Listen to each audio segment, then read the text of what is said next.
रामपुर नाम का एक गांव हुआ करता था। वहाँ एक गरीब दंपति किशन और मीरा अपनी रोजी रोटी के लिए आलू पूरी का ठेला चलाते थे।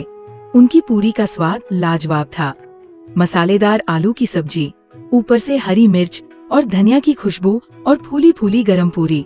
लेकिन पता नहीं क्यों अब उनके ठेले पर कोई आता ही नहीं था। उसी गांव में मोहन नाम का एक आदमी भी आलू पूरी बेचता था।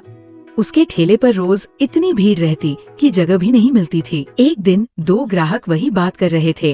अरे भाई, यह मोहन की पूरी में वो बात नहीं है, स्वाद तो किशन वाली पूरी में है, पर जाने क्यों पैर खुद ब खुद मोहन के ठेले की ओर खींच जाते हैं। सही कहा। अरे पहले तो रोज किशन की पूरी ही खाते थे। उसकी आलू की सब्जी में जो तीखापन था वो तो मजा दे देता था। अब तो बस मन ही नहीं करता उसके ठेले पर जाने का। उधर किशन अपने ठेले के पास अकेला खड़ा चुपचाप सब सुन रहा था। वो मन ही मन बोला, पहले तो मेरे ठेले पर भी भीड़ लगती थी, अब सब मोहन के पास क्यों जा रहे हैं? क्या उसने कोई जादू कर दिया है क्या? उस रात मोहन ने अपना ठेला जल्दी समेटा। सारे आलू पूरी बेच चुका था। घर पहुंचते ही उसकी पत्नी सजन बोली, जी आज तो अमावस्या की रात है, याद है ना? हाँ याद है। तुमने तैयारी कर ली? जी, पूरे 13 किलो चिकन पका लिया है।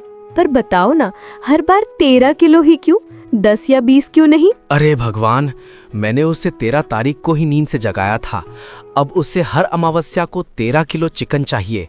अगर नहीं दिया तो हमें ही खा जाएगा। क्या आपने उसे जगाया क्यों? पगली, उसी की वजह से तो हमारी पूरी बिकती है, वरना हम भी किशन की तरह बैठे रहते।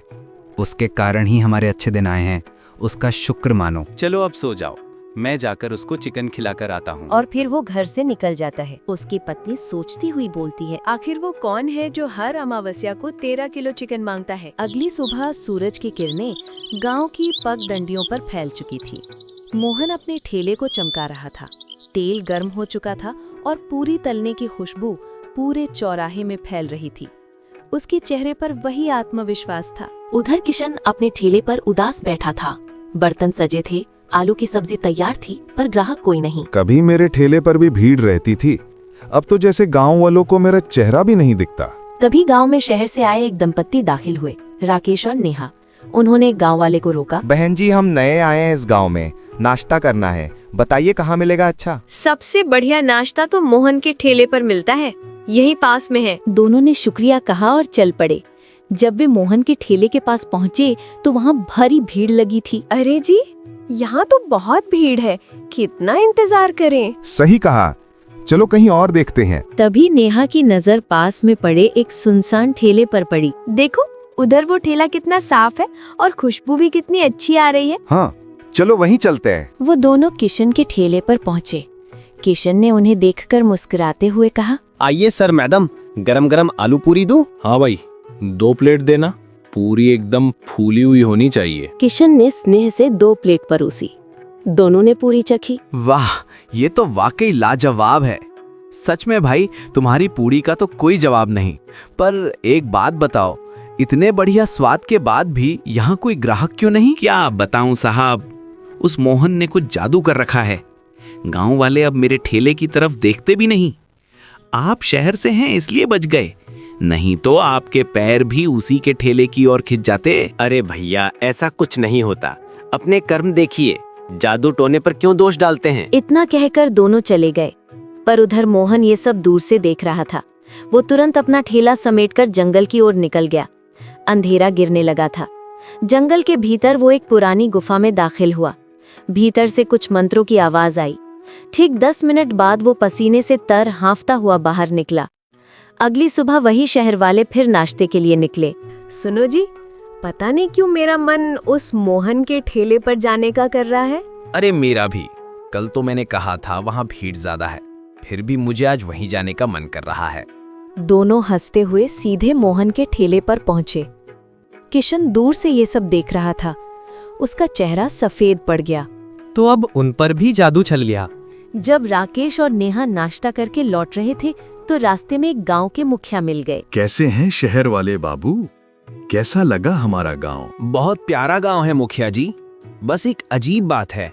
कल हम किशन के ठेले पर गए थे, आज जाने क्यों हमारे पैर खुद ब खुद मोहन के ठेले की ओर खिंच गए।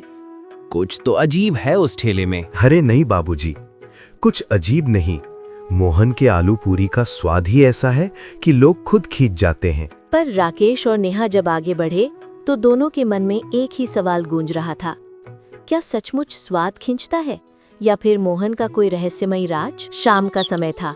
किशन अपने घर में चूल्हे के पास बैठा था कि तभी दरवाजे पर दस्तक हुई। दरवाजा खोला तो सामने राकेश और नेहा खड़े थे। अरे सर, मैडम, आप यहाँ मेरे घर पर?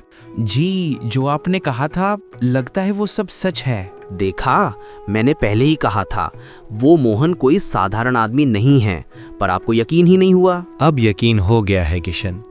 जो आज हमने देखा उसके बाद शक की गुंजाइश नहीं बची। किशन हैरान होकर बोला, क्या देखा आपने? हमने मोहन को जंगल की तरफ जाते देखा। एक थैली में कुछ था, शायद वो ही राज छिपा है वहाँ। तो फिर देर किस बात की? चलो आज उस जादू का पर्दा फाड़ ही देते हैं। तीनों जंगल की ओर निकल पड़े। हवा ठंडी थी, पेड़ झूम रहे थे और चारों तरफ एक रहस्यमय सन्नाटा था। सुनिए, ये कैसी गंध है? चिकन की खुशबू जैसी। लगता है मोहन ने ही चिकन लाया होगा। दूसरा कौन जंगल में चिकन लाएगा? कुछ दूर जाने पर उन्हें एक पुरानी गुफा दिखाई दी। गुफा के भीतर से किसी के बड़बड़ाने की आवाज आ रही थी, जैसे कोई मंत्र पढ़ रहा हो। किशन सुनो, ये आवाज मोहन की लग रही है। मुझे डर लग रहा है, वापस चलें? नहीं नेहा जी, अब पीछे नहीं हटेंगे। तीनों धीरे धीरे गुफा के अंदर गए। उस रात के बाद किशन, राकेश और नेहा को किसी ने फिर कभी नहीं देखा। कहते हैं तीनों उसी गुफा में कैद हो गए और मोहन का राज ही रह गया। अगली सुबह मोहन ने हमेशा की तरह अपना ठेला लगाया, मुस्कुराते हुए पूरी तलने लगा और इसी तरह खत्म हो गई कहानी एक लालची आलू पूरी वाले की।